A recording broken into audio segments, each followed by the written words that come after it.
نحمدہ ونصلی علی رسولہ الکریم اعوذ باللہ من الشیطان الرجیم بسم اللہ الرحمن الرحیم۔ میرے پیارے بھائیوں، بزرگوں، دوستوں اور پیاری بہنوں، السلام علیکم ورحمۃ اللہ وبرکاتہ۔ سدا خوش رہیں اور ہمیشہ پھولوں کی طرح مسکراتے رہیں۔ دوستو، آپ نے کہو بھائی فیاض ٹاگو ٹی وی کی جانب سے ایک نئی اور مختصر نشست کے ساتھ حاضر ہے۔ آج کی اس نشست میں اللہ سبحانہ تعالیٰ کے فضل کرم سے ایک بہت ہی مسند حدیث شریف سنیں گے، اور یہ جو حدیث شریف ہے یہ مستدرک کی 7258 عن ابی ہریرہ رضی اللہ عنہ سے اس کی روایت منقول ہے۔ تو دوستو، بہت ہی مبارک حدیث ہے، اور اس حدیث میں بہت ہی جامع طریقے سے ایک خاص بات سمجھائی گئی ہے۔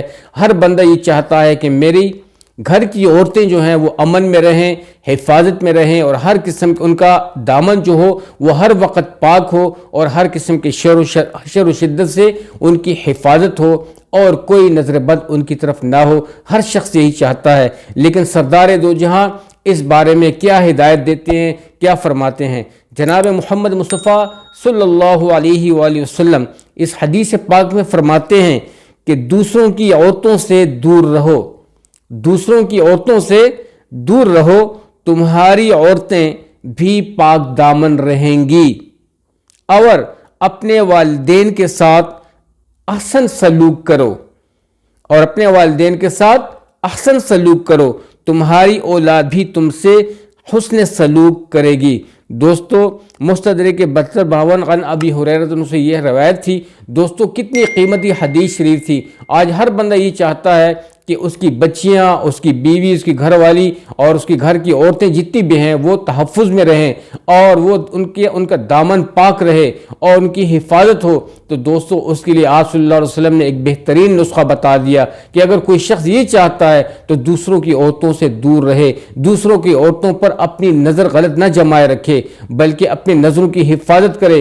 اگر کوئی ہماری ماں بہن کوئی غیر ہو ہمارے سامنے آئے تو ہمیں نظریں نیچی کر لینی چاہیے، اور دوستو، اور ان کے لیے عزت کے پردے کی دعا کر دینی چاہیے۔ تو دوستو، جب اس طریقے سے ہم لوگ انشاءاللہ آگے بڑھیں گے تو انشاءاللہ ہمارے گھر کی عورتیں جو ہوں گی وہ کیا ہوں گی؟ وہ عزت سے ہوں گی، اور میرے دوستو، بزرگوں، دوستو، ان کا دامن جو ہے وہ ہمیشہ پاک رہے گا۔ تو دوستو، اور جو لوگ اپنے والدین کے ساتھ احسان کرتے ہیں تو والدین کے لیے بھی اللہ سبحانہ وتعالی، یہ حدیث مبارک بھی ہے اور اللہ کا حکم بھی ہے کہ بسم اللہ الرحمن الرحیم وبالوالدین احسانا، اور تم اپنے والدین کے ساتھ احسان کرو، ووصینا الانسان بوالدیہ حسنا، اور ہم نے تمہیں اپنے والدین کے ساتھ احسان کرنے کا حکم دیا ہے۔ اگر تم اس طریقے سے کرو گے تو آپ صلی اللہ علیہ وسلم کی اس حدیث شریف سے ثابت ہے تو آپ کی اولاد بھی آپ کے ساتھ حسن سلوک کرے گی اور آپ کے ساتھ اسی طرح پیش آئے گی جیسے آپ اپنے والدین کے ساتھ پیش آتے ہو۔ تو دوستو،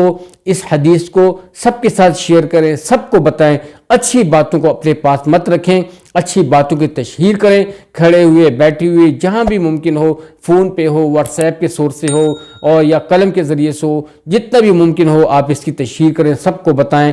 تو اب تک کے لیے اتنا ہی، اپنی ڈھیر ساری دعا میں مجھے بھی یاد رکھیے گا۔ السلام علیکم ورحمۃ اللہ وبرکاتہ۔ جیتے رہیں، آباد رہیں۔